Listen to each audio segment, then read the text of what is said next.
Good morning, everyone. So it's Parshas Tazria and Mitzora, and the main focus of the Parsha is this individual who gets leprosy, some form, and Chazal, or sages, explain that the reason this individual gets this form of leprosy, the prime reason that a person would get such a punishment is because of Lashon Hara, because of sharing negative speech about others. And so I figured it'd be a good opportunity. The narrative part of this Parsha is a little bit slow. It's not so exciting. It goes through we could either go through a whole discourse on how many hairs you have to see and how much white skin and how long it lasts.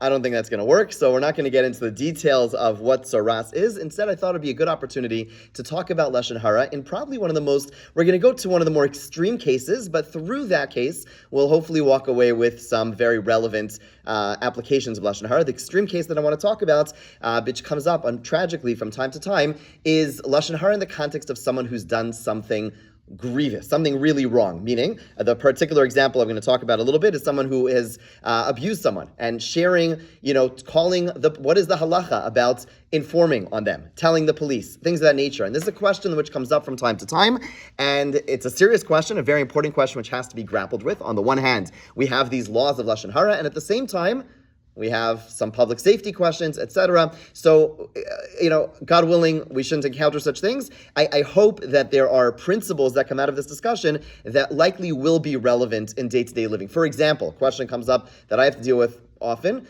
beautifully, is questions of Shidduchim. Someone will call about trying to set someone up. And let's say you know something about the person which is not so flattering, right? Maybe it's something which is, you don't like the way they laugh. Okay. That's one thing. Or you know that they have a criminal record, So there's and maybe they're not, actively harming someone. They stole money, etc. I don't know, whatever it might be, right? So what are the laws of Lashon Hara in that respect? What are you allowed to? A person has mental health issues that are not being addressed, let's say, right? So what are the parameters of what we should and should not say? So let's jump in again. We'll think of that. We'll use the more extreme case as our the model through which we're going to be looking at this, but ultimately, again, I hope that we're able to walk away with some very practical applications. Okay, so today's class is a little bit different, more halachic, more. We'll finish hopefully with an idea which I hope is relevant to all of us. And let's jump in. Let's learn the laws of Lashon Hara. Very, very broad overview, of course, because the laws of Lashon Hara are vast, and we could spend our entire lifetime learning them and growing in that area. So let's begin with a section from the Rambam. The Rambam Hilchos Deos lists 3 different categories of what we broadly describe as Lashon Hara. We say the word Lashon Hara, we're usually referring to all forms of negative speech. The Rambam lists 3 different categories, each one progressively worse than the next. So says the Rambam, Hamaragel bechavero, a person who bears tales against their fellow. Over belotase, a person is transgressing a negative prohibition. Shenemar, as it says, Lo selech rachel ba'amecha, do not go as a talebearer among your people. Okay? Va'afal pishein lokin al davar zeh avon. Okay, even though you don't get lashes for such a thing. In other words, there are certain prohibitions which you would get lashes for. This is not one of them. Avon gadol hu. It is a terrible sin. V'gorem laharog nefashos rabos miYisrael, and it could cause much bloodshed. Sharing stories about other people could cause much bloodshed. L'chach nismach lo. He says this is why in the same verse, the same pasuk that says don't be a talebearer, what does it say? V'lo sa'amod al dam reacha. Don't stand idly by your friend's blood. What is the juxtaposition? What's the connection between the two? Says the Rambam, it's to teach you that a person who bears tales, a person who goes around and starts sharing information that shouldn't otherwise be shared, you could cause bloodshed. And what's the example of this? Say, Ulman ma'era l'doeg ha'adomi. We're not going to get into the story right now, but there was a story in the times of David HaMelech and Shaul, this individual named Doeg, who went ahead and shared something he shouldn't have shared, and it caused much bloodshed. Okay, says the Rambam further, next paragraph. Ezahu rachel, what does it mean to be a talebearer? So he says, Zeshetoin dvarim, this is like someone who loads themselves up, V'holech milzeh lezeh, and goes from person to person, V'omer kach amar ploni, this is what this person said. Kach v'kach shamati al ploni. I heard this and this about this person. Now, bear in mind, he did not say you said something negative per se, but it's a person who's going around and sharing information, sharing things with others. Now, there's a lot of discussion about like what level of information. It certainly seems like something which should not otherwise have been shared. Let's say there's a lot of information which is not necessarily intrinsically negative information. Let's say I told you, by the way, next week I'm going on a trip to the Bahamas. Okay, sounds nice. Now you go and you tell someone else, did you know he's going to the Bahamas, right? Now, is that negative? It's not negative, but there's a chance that I don't want other people to know that. Maybe I don't want you to think, wow, how's he going on all these trips? I'll tell you I'm going to go on these trips. I don't know, points, because we have so many, but their grocery bills are so expensive. That's how we're going on these trips. But the point is like that if someone goes and shares that information, goes around and sharing that information, which is not supposed to be information that's shared, that is a rachel. That is someone who's a tale bearer. It's sharing stories, it's sharing information, accurate, not negative, but it shouldn't be shared. You already are over a lav, you are in violation of prohibition by simply, sharing what is known in like Yiddish as the hak. Going around and sharing information which is supposed to be somewhat private and sharing it, there's a violation. That's level number 1. Let's go further. Yesh avon gadol mizeh ad me'od. There is a much greater prohibition. V'hu bichlal lav zeh. It's included in this prohibition. V'hu lashon hara. This is the technical. Again, we broadly speak about all negative speech as Lashon Hara, which literally means negative speech. But there's a broader, the more precise idea of Lashon Hara is what? This is when someone says something disparaging, something negative. Let's say you saw someone do something which is embarrassing. You saw them fall on their face. Obviously, I'm using a very silly example, but something which is shameful, embarrassing to any degree, sharing that information, even if it's 100% accurate, that already is Lashon Hara, right? So level number 1 is sharing information, which should not be shared. Level number 2, which is true, accurate, 100%. Yeah. Level number 2 is sharing information which is true and disparaging, intrinsically disparaging. Then there's number 3, yeah. Suppose I said to Kathy, did you hear what happened to me? And I tell her this story. I'm telling her. Right. You mean she can't tell it to Adele? So Kathy would have to make an assessment. Is this something when Estelle's saying, when you say the story, yeah, if you're saying it like, well, I want to tell you this thing and you're sharing it and you know that Kathy knows that Adele is your friend and this is all information. So you have to make that assessment. It would be okay, right? But if you say, Kathy, I want to tell you something, if you whisper, it's usually a good indicator, right? Or it's something you have to be judicious about what is this information that I'm aware of. Is it something which is supposed to be shared? But if they know that you're comfortable with that information being shared, 100% would be allowed. Okay, third level. Avala Omer Sheker. Someone who goes ahead and shares something which is false. Are there any more? If anyone's able to double up, so Peter could get a. Okay, thank you so much. You got it. Oh, okay, perfect. Okay. Aval Omer Sheker. Someone says something false. Nikra Motzi Shemra al Chavero. That is someone who is called a Motzi Shem Ra. Someone who literally I don't know how to translate this perfectly, but someone who goes ahead and basically goes ahead and creates a bad name for someone. It's a name they don't deserve, right? So there is sharing something which is private. There is sharing something which is negative and true, and then there's sharing something which is negative and false. That's Motzi Shemra. All are prohibited. Obviously, each one is worse than the next. Okay? Those are the 3 categories. Okay? So you pause over here and okay, if I knew something bad about someone calls me about a shidduch, and I know that they really need significant help, from the mental health perspective, and they're not getting that help, they're not in a healthy place, and I know that information, someone calls me about a shidduch, I should say, okay, I can't tell the person because it's negative. Be perceived as negative. We could argue negative. It's certainly like a secret, and you could argue, it's likely we could say it's disparaging, it's something embarrassing. So you would say, I shouldn't be able to share that information. It's negative, right? Not so fast. So there's something called to'eles. To'eles means something which is constructive. Okay, so says the Sefer HaChinuch, we were commanded to refrain from gossip. And the matter is that if we hear a person speak poorly of his friend, we should not go to him and tell him that such and such, this person said such and such, unless, and here's the key words, our intention is to remove the threat of damage and or resolve a conflict. So if your intention is to remove a damage, so let's say someone calls me about a shidduch, and this person, again, has significant mental health issues which are not being treated. They're not in people have, things which have to be treated. They're treating it. Great. Fantastic. Okay, so then you have to figure out when and how to share that. But let's say certainly in a case where it's not being treated, okay? And they want to, and for all intents and purposes, the person everything looks great. But they're not, but there's something very significant which is going to really objectively cause harm, right? then, so he says, you'd be allowed, and we'll see, maybe it's even stronger than that, you'd be allowed to share that information, because that is toelis. That is no longer there to cause damage, it's there to cause a benefit, right? Someone calls me and says, I'd like to make this person goes to your shul, and I want to start a business with them, right? They offered to kick in, $30,000, I'm kicking in $30,000, we're going to open a new ice cream shop, whatever, okay. And you know that this person's last 10 ventures went bad. There's 50 lawsuits against this person. They're waiting for him in Beis Din, right? As we'll see, I'm not only allowed, but that is, right, then it's no longer, I'm saying something negative. It's Lashon Hara. Yeah, it's Lashon Hara. You could call it negative, but it's to'eles. There is benefit. My intention is not to disparage that person. My intention is to save someone else from harm. Yes?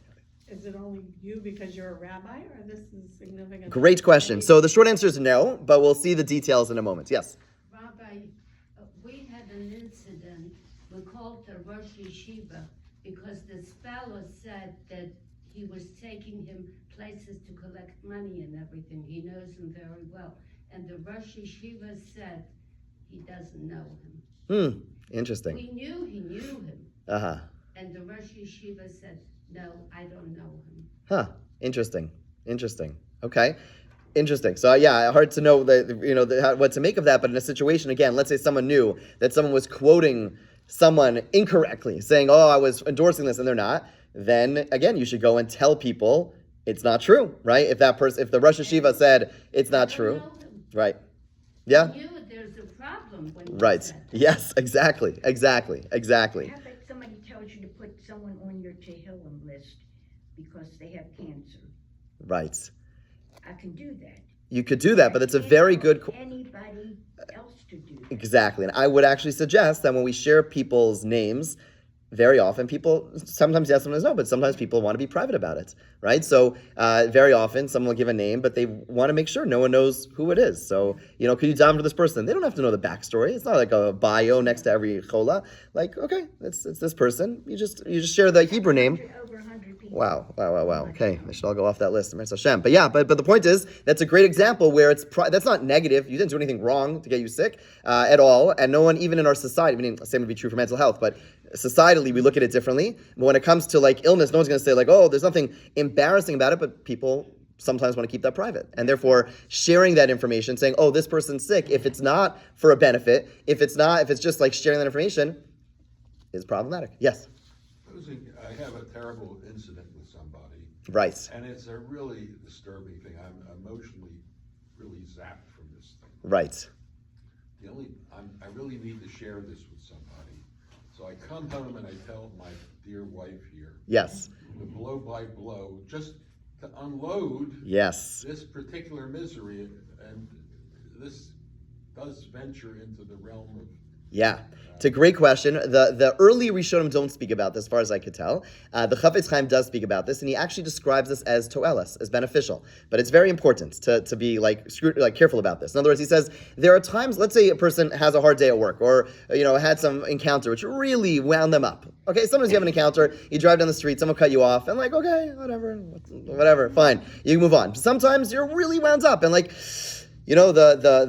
Shlomo HaMelech says, Daiga b'levish, what does he say? Yisachena. You should, the Mefarshim say, there's two, Yisachena can mean just get it out of your mind. That's ideal. If you get it out of your mind, great. But sometimes, we're all for hits. We can't do it. Yisachena also means from the word sicha. Share it with someone. So here we have, an allowance, the Chafetz Chaim says, to share. If my intention over here is to unload, right? My intention is to get it off my chest because it's hurting me. I'm not doing it because I'm mad at the person. I'm not doing it to go slander them. And hopefully I have to do it obviously with someone that I could trust. That's not going to go and share with other people. I'm just, listen, my friends, I need to unload on you. I keep this private, but I need to tell you something because I don't know what to do with this and it's bothering me so much. And you share that information. If you have someone that you could easily share who understands you, et cetera, and doesn't know all the details, great. In other words, let's say, if it's a friend from Arkansas and you tell him, my thing at shul, and he doesn't know anything about what you're talking about, that's ideal, but oftentimes it's not possible. Your friend or spouse oftentimes will be living in the same community, will know exactly what you're talking about. So again, it's allowed. It's not to be abused. Not every time you have if this happens every day, you got to check yourself, right? But from time to time, that happens. Toelis, that's Toelis. Okay, let's jump to source number 4, because this is, so we have this notion that we're allowed, and again, we're allowed to share things which are Toelis. Says Rav Yisrael Isserlin. There is a commentary on the Shulchan Aruch called the Pischei Tshuvos. It's one of the most important, Pischei Tshuva, one of the most important commentaries on the Shulchan Aruch, and widely accepted as authoritative. He writes very harshly, very strongly. He writes like this. I want to note, source number 4, I want to note here that while all the books of Musar are greatly concerned about the sin of Lashon Hara, I'm greatly concerned about the opposite problem. I want to protest about the even greater and more common sin of refraining from speaking negatively when it's necessary to save someone from being harmed. You hear, right? Is it conceivable that you would refrain from notifying the intended victim to protect himself from the assailant because of the sin of Lashon Hara? In other words, if you see someone pointing a gun to someone's head, you're like, oh, Lashon Hara, I don't want to say, he's holding a gun. That's that's ludicrous. That's what he's saying, right? By not saying it, but if you know someone's about to get into a business venture, which is very possibly going to cause them to go bankrupt, or someone's going to go into a marriage, which is very possibly going to cause them to live a life of anguish, and you're saying, oh, I don't know, Lashon Hara. It's literally the same thing.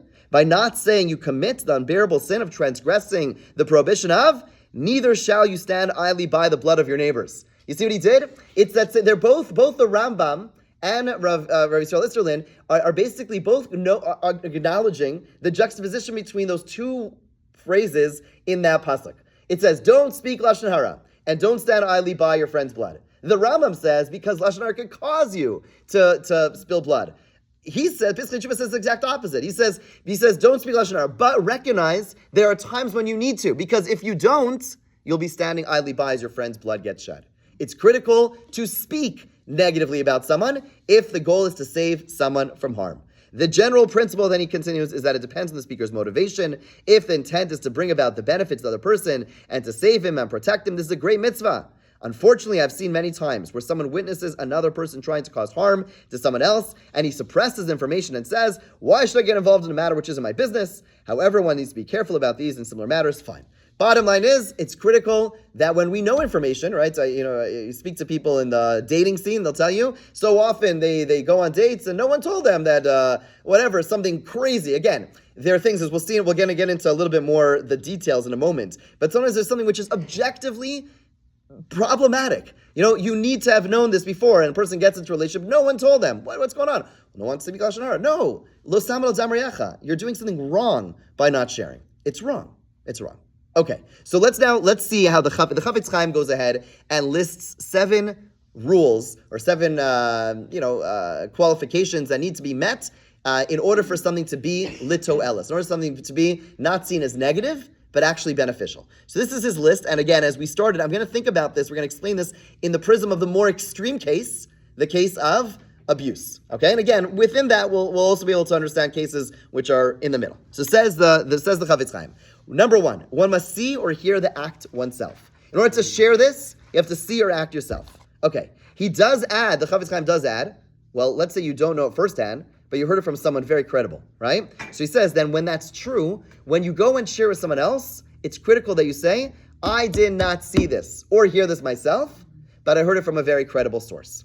Okay? Because it makes a difference. I'll tell you, a little while ago, I was calling someone about someone that I thought was dangerous, not to have that person speak in their community, and through information I heard from another party, still with me, and all that's fine, and basically the person said, I believe you, but I want to speak to the original person they came from. Makes sense, right? Because there's a difference. At the end of the day, as much as we had a relationship and he trusts me, etc., there's a difference when you hear something firsthand or secondhand, right? And therefore, it's crucial to say, I do not know this information firsthand, I know it secondhand. That's number 1. Number 2, a person shouldn't jump to conclusions. First, you have to examine the matter before sharing it. Now, here, this is tricky. This is tricky when it comes to criminal affairs. So let's go to the case of abuse. That's a more extreme example. It is not your place, nor will it be helpful. It would actually be counterproductive for you. Let's say a person knows of something, hears of something, and says, before I tell the police or before I tell a person of authority, I'm going to do an investigation. So they put on their Sherlock Holmes hats and they get a pipe and they start walking around doing forensics. Like, no, you're going to ruin the case. You're going to, none of us, I'll speak, I don't know, everyone's professional. No one here, I think, is in the police, in the detective, background. It would be a disaster for any of us to get involved. And therefore, you do not have to do so, and sometimes it's important not to do so, right? Sometimes you could figure out figure things out before jumping to conclusions, but depends on the circumstance. Sometimes it's going to be counterproductive. So again, the later poskim say, you don't have to do so, but clarify. I heard this. I wasn't able to get all the details. I just want to make that clear. This is what I heard. This is the way it was presented. I'm not able to examine it further, but I want to share that information. Again, it puts that important caveat, you're sharing accurate information. Okay, number 3, one must first gently rebuke the wrongdoer. Again, this would not work in a case of abuse. This is actually counterproductive in a case of abuse because the police need to get involved. If the person gets wind that people are talking, people are aware, it's oftentimes counterproductive. So in a situation where, I don't know, your people are, it's your roommate, whatever, I don't know, a person's roommate, they're asking about a shidduch and the person is doing whatever, acting in a not great way. So before you go ahead and tell someone else, maybe go and tell the person, try to get the person to change. Okay, but very often rebuking the wrongdoer is not so relevant. Sometimes it's just not practical, nothing's going to happen, and sometimes it's actually counterproductive, okay? So, one must rebuke the wrongdoer, will add with a caveat when that's possible, okay? Number 4, this is always true. One must not exaggerate. This is very, very important. It's very easy, right? If we get caught up in a story, right, how often do we stop ourselves and say, did I just stretch that detail a little bit? Did I just say it a little bit more excitingly? Is that a word? I don't know, than I should have. It's very easy, especially if you're saying something which you're excited about, to do so, and it's very, very, very important to be completely accurate, okay? Number 5, person has to have the intent of helping the person. That could be tricky. Especially if the person is the recipient of the negativity. Let's talk, so the later commentators say, it's very hard to be there 100%. Let's say a person was harmed. For them, so we're going to say, since you were harmed, you shouldn't go and tell someone else because you're doing it with some malice. The post is going to say, no, that's okay. You should try to say, I'm sharing this information not out of revenge, but about ensuring the safety of others. Will it be 100%? We're human beings. We're never going to get, maybe 100% is not feasible to assume. But again, the intention should be, I'm doing this not because I don't like that person, not because that person hurt me, not because of any whatever, but rather because I'm trying to help and prevent other people from having harm. That should be our guiding force. Can we be there 100%? No one's going to be there 100%. Okay? Question? Yeah?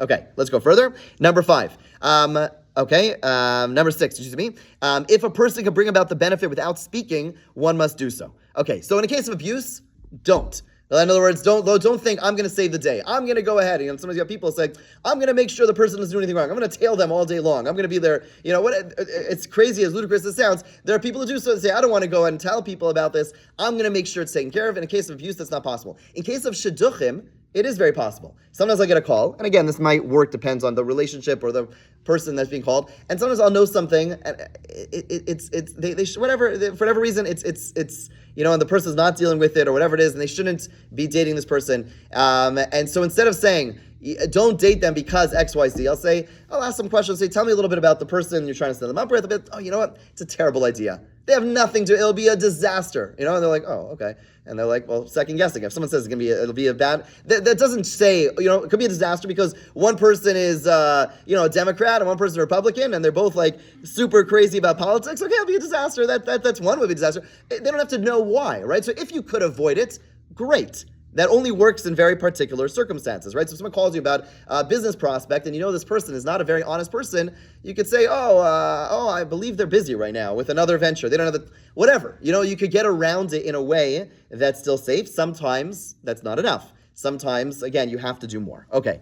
Number 7, you can't cause more damage than halacha demands had the case gone to Beis Din. Okay, this is very limited to financial cases. In cases of finances where a person, let's say, cheats you, and now you want to go, or cheats, and you want to go and bring about, get them in trouble or whatever it is, and that they're going to be, fined in a way that's over the top, then there'd be some limitations. But in a case where there's physical harm or anything of that nature, there's no such limitation. Okay, so the bottom line is those are some of the general limitations or qualifications that are needed before sharing things with Toelis. But again, as the Piskei Tshuva says, it is incumbent upon us. It's not just like Lo Samar Lo Damriacha is a law, a prohibition. If you know negative information, which could be saving people, helping people, guiding people, preventing other people from experiencing physical, emotional, spiritual pain, any of the above, then you have an obligation to go ahead and share that information. Again, it should be shared thoughtfully and following these different principles. Okay, so now we've moved away from, so I know about someone who's done something wrong, and now we're saying, well, if I do it without exaggeration, and I say, okay, I don't know it first hand, I know it's second hand, and I do it with the right, the right motivation, I'm not exaggerating, I know I can't intervene, I'm allowed to share that information, but a question that comes up oftentimes says, okay, share the information with a rabbi, share the information with, someone in the community. It's forbidden, many will say, to share this information with the authorities, with the police. Okay? And this idea of going to the police being forbidden actually goes back to some early responsa. If you look at source number 6 on page number 3, the Rosh, Rabbeinu Asher, writes in one of his tshuvos, he says, and therefore, it is customary in all diaspora communities to seek a method of punishment for any established informer as a protective measure. The Rosh says when people were reporting to the authorities, we would have different things that would ensure that they wouldn't do so. Says the Rambam, even stronger. In the cities of the West, the common practice is to kill the Mosrim, is to kill the people that were going to the authorities. Okay, they say, back in the day, which day would they would do this? If people were going to the authorities, the community would make sure that these people would be taken care of. When would this happen? Anyone know? This most famously, when this would happen? No, not sometimes Inquisition. No, I don't mean what era. What I mean is when would they knock them out? When there was a specific day that the community would oftentimes, it was known that the Moser, the individual who would... Before Easter? Not before Easter, a Jewish holiday, and that is Erev Yom Kippur. They say Erev Yom Kippur, people go into the mikvah, the men would go into the mikvah, but some men would not come back up. Yeah, this is well-known European stuff. Okay, and basically these were people who were causing them to get in much trouble, and basically, everyone's in the mikvah, busy. Where'd Shmuel go? I don't know. Okay, and that was it. Okay, pretty harsh, I'm sorry. But mafia style, right, because they couldn't do anything overt, right, but this terrible thing happened. Now, the question, of course, is, how does that apply nowadays? Right? So does this apply? Is this relevant to this day and age? The Rush lived during a time, his Rebbe, Maram Rottenberg, just as one example, his name has come up a lot over the past 2 years, tragically, and that is his Rebbe, was taken as a hostage because there was some trumped up charges of him owing some money, and they took him, they jailed him, and ultimately he died in jail, right? So you have to recognize that the Jews, when these things are being written, in general, courts and systems of law were not so consistent or just or safe. And certainly for the Jews, they were especially so, especially dangerous and especially unjust. The Jews were not equal citizens in any of these places. A Jew would do something wrong, boom, they could do whatever they want. So says Rav Yechiel Michal Epstein, the Aruch HaShulchan, he writes as follows, source number 8. As is widely known, in times of old, in places far away, no person had any assurance in the safety of his life or money because the pirates and bandits. Now, he says pirates and bandits doesn't mean literally that people with an eye patch on a ship, What he means is that the governments of those time, as you'll see, were basically bandits. They were thieves. And everyone knew it, right? Even if they took upon themselves a form of government. It is known that this is true nowadays in some place in Africa where the government itself is grounded in theft and robbery. One should remind people of the kingdoms in Europe, and particularly our ruler, the Tsar, and his predecessors, and the kings of England, who spread their influence over many lands in order that people should have confidence in the security of their body and money. The wealthy do not have to hide themselves that others will not loot or kill them. Okay? On all this hinges the rules of informing and slandering in the Talmud and later authorities. As I'll explain, these rules apply only to one who informs on others to bandits, and so endangers the person's money and life, as these bandits chase after the person's body and money, and thus one may use deadly force to save oneself. So says the Aruch HaShulchan, nowadays, and keep in mind, he's writing this in the 19th century. Let's be honest, the Tsar wasn't exactly what does the fiddler say? Bless the God, bless the Tsar, and keep him far away from me. Far away from us, right? So it wasn't it wasn't amazing, but there was a sense of justice. There was a sense of, which was a new concept, a sense of that there is really going to be rules, there really things have to be followed, and it wasn't just this free-for-all that people were, anything could happen. And therefore he says, and just in case you think of these apologetics, he not only talks about his own emperor, king, the Tsar, he also mentions the kings of England. That's not his rulers. He's saying this genuinely. He's saying that in our Western world, where there are rules, even if you don't like the rules, and even if the rules are sometimes, then there is, imperfection, and there are problems. At the end of the day, it's a just society where things are more or less running in a just fashion, more or less. Again, if he says in times of the Tsar, whatever your issues are in 2025, we're doing okay. Okay, don't lose any sleep. Fine. So okay, as bad as it may or may not be, it's fine. It's fine. He says this idea of Masira, this idea of, you should go and, and that it's forbidden to tell the government. And of course, what we do to those who are Moser, all that's out the window. And he says the prohibition against telling the authorities no longer applies. Okay? And this is agreed upon by many. I'm not going to say everyone, but by many say nowadays there's no connection. All those laws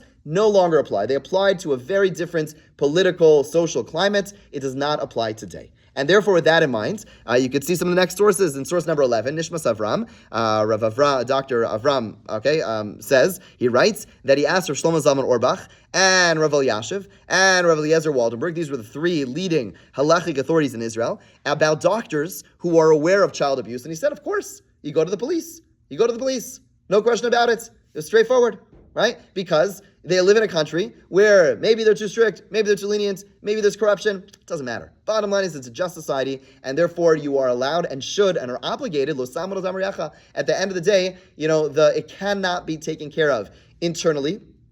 The community doesn't have the infrastructure to be able to ensure that someone who is, abusing people is taken care of. We just don't. We've, the communities have tried, Jewish communities, Orthodox communities have tried, but at the end of the day, we don't. Not that the police are perfect. They're far from perfect, and a lot of things fall through the cracks, but they're more capable, they have more authority, more power, and therefore it is far preferable to go to the authorities, and this is what they're saying. And the RCA, the British Council of America, writes in source number 12, any individual with first-hand knowledge of reasonable basis to suspect child abuse has a religious obligation to promptly notify the secular law enforcement of that information. Again, black on white, we don't have, again, it's toelis, right? It's beneficial. Granted, what's going to happen? It's going to be embarrassing to him. It's going to be shameful. It's not good for the family, etc., etc. Bottom line is, it's preventing other people from being harmed, and therefore the right thing to do is l'samad al zamriyacha, because it's toeles, and because nowadays Masira does not apply, we are obligated to go ahead and inform the authorities. Are they perfect? No, they're not. But is there a better system? Not that I'm aware of. Yes? Does that only apply to child abuse? Great question. Or So the RCA was focusing on child abuse. The commentators explain any time that it's something which there's potential danger to others. Anytime, meaning Masira. So there's let me say that answer a little bit more clearly, and that is that Masira doesn't apply. Masira doesn't apply. But in terms of Losam al Zamrei Echa, meaning Masira doesn't apply nowadays, because the whole notion of informants doesn't apply because the authorities are it's a legal, just, normal system. In terms of the prohibition of don't stand idly by, it's any situation where there's going to be harm. So if a person knows that someone is physically assaulting their spouse, let's say, right? It's an adult, it's in the marriage. Still, if you know that the person is being harmed and they're unable to, that they're being harmed, then that would also be a case of Losam al Zamriyach. So yes, the two sources I have over here are very particular to child abuse, but it's the same principle. Anytime that someone's being harmed and you have the ability to prevent that harm, we're obligated to go ahead and do so. Teachers and students also. Yeah, absolutely. Right. 100%. Exactly. Okay, so with that in mind, let's go on a bit of a tangent about the laws of Lashon Hara. So until now we've spoken about, if we go back to where we started, we spoke about the importance of being, not sharing private things. Interestingly, the Chazon Ish says something a little bit, that is a little bit surprising, but I think also very logical. He was being asked about newspapers reporting on politicians. Okay? Interestingly, in Israel, there are very strict gag rule laws. Okay? Right now in Israel, it is known, it's been reported, that there is a high-ranking minister who is being charged with some form of abuse, but there's no information being shared. And the reason they do that, by the way, is quite logical, but it's tricky. It's logical because, if first of all, it's easy for a person to go after important people, and therefore, to ensure that doesn't happen, they have these strict gag orders. That's number one, until the case actually happens. B, it could get in the way of the case. Try finding a jury that isn't aware of some high profile case. It's very difficult. So, fine. Bottom line is there are reasons behind it, but it's a fair question. Let's say you know some information.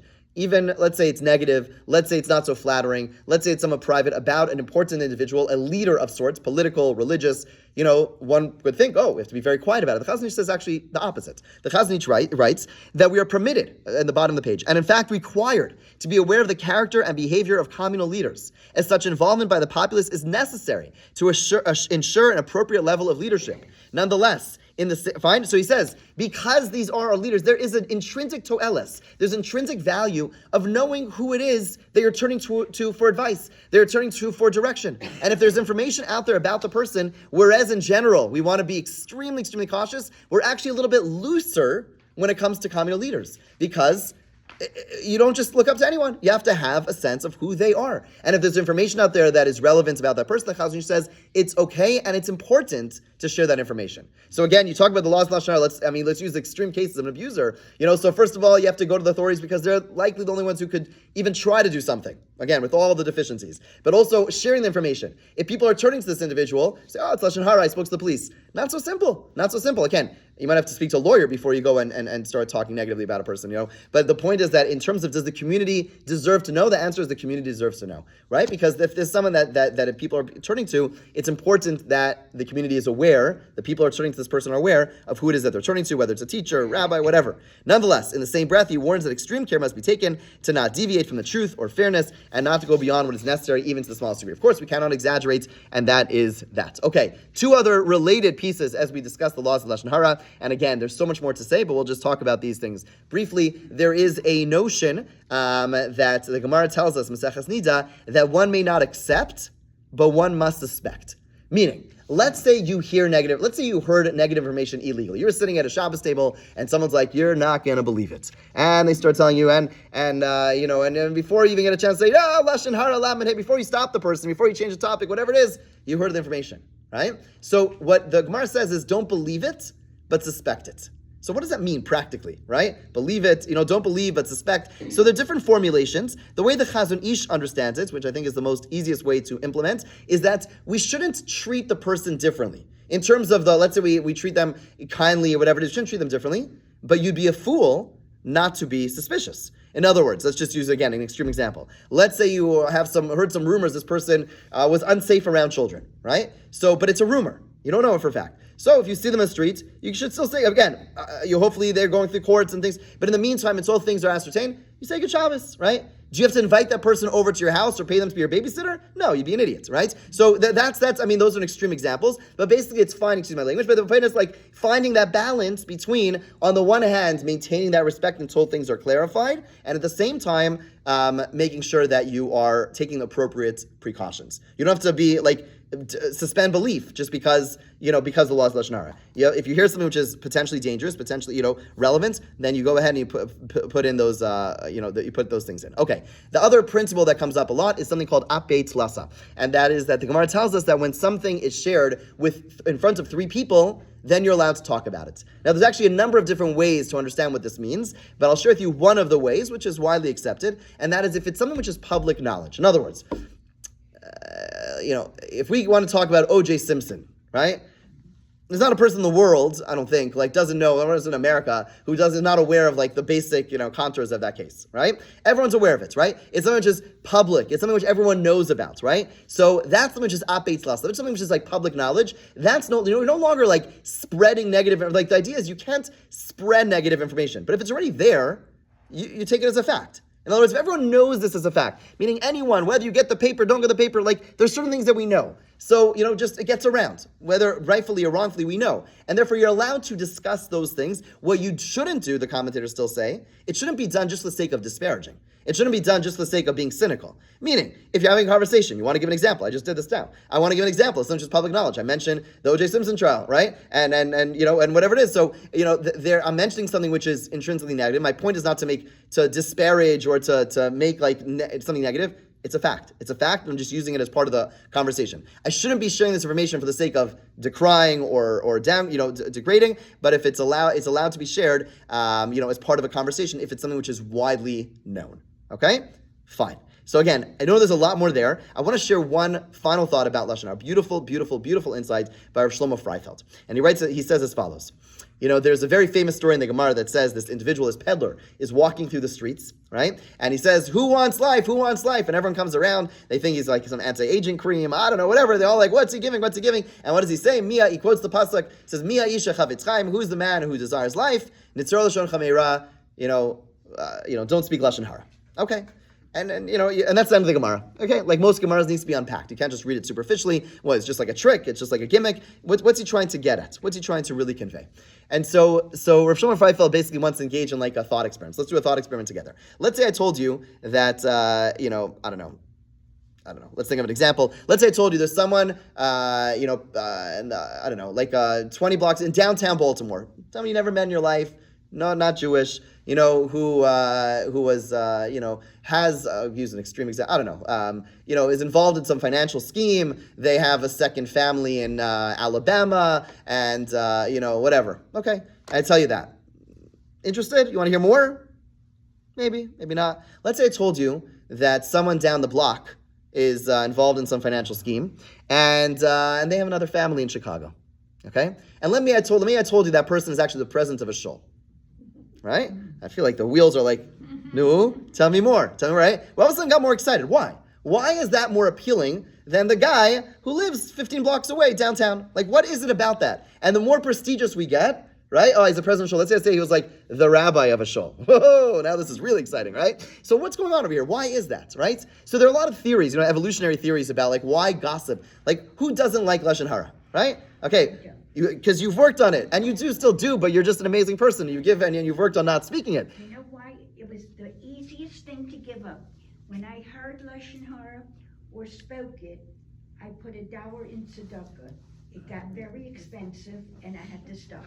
Estelle, you are a rock star. But if I told you God said today there's no laws Lashon Hara, would you listen to Lashon Hara? Okay, you don't have to answer that question. My point is, I would check with you. You check with me. Okay, fine. You and your rabbi. Fair enough. If God said, you don't need my permission. Anyway, the point is that there's something natural, there's something very human about wanting to hear gossip. What is it? Like, what's at the core of that? Why are we attracted to it? There's something, it's a struggle. You have to fight it, right? You have to pay the dollar. You have to fight it. Why do you have to fight it? So evolutionary theorists, suggest that it created societies, that basically people gossiped, and that created a club, and that created different nations, whatever, fine. Rav Freifeld says, no. He says, you know what the draw of Lashon Hara is, let's go back to that case. Like, Bob from 40 miles away, and Reuven from down the block. Rabbi Reuven from down the block, right? He says the difference is that, unfortunately, mistakenly, we oftentimes assess our self-worth relative to the people around us. Meaning, if I were to ask you, are you a generous person? You think for a second. I have one friend who gives a ton of money to tzedakah. I have another friend who, like, every time a shul comes, slams the door in the guy's face, okay? I'm like somewhere in the middle. I'll give $5, I'll open the door, maybe I'll give the person a water bottle every 10 times, so I'm somewhere in the middle. I'm like a relative, I'm a somewhat generous person. That's not a real bar, right? That makes no sense. That's illogical, but it's what we do as humans. We judge ourselves by the people around us. And if everyone around us, if I'm able to, let's say the rabbi or the president of the shul, who maybe people are looking up to, is now, I've knocked them down a couple of notches, they've done X, Y, Z, you know what that does to me? My self-worth has just gone up.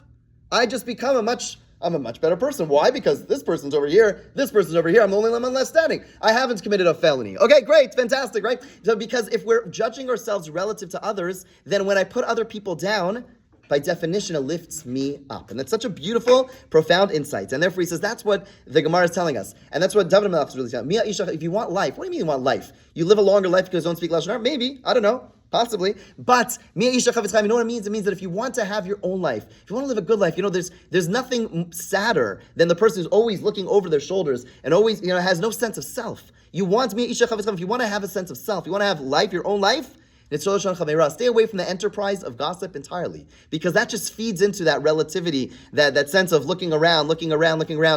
Train ourselves to not care what other people are doing. Train ourselves to look only in the mirror and only ask, what am I supposed to be doing? How generous should I be? How ethical should I be? How good and holy should I be? And if we're able to do that, then you have real life. You have your own life. It's a beautiful, profound idea. And again, obviously there's a lot more to say about Lashon Hara, but hopefully this gives us a little bit of a snippet, and God willing, we should grow. It's a beautiful opportunity to engage in our own sense of self. Okay, have a great day.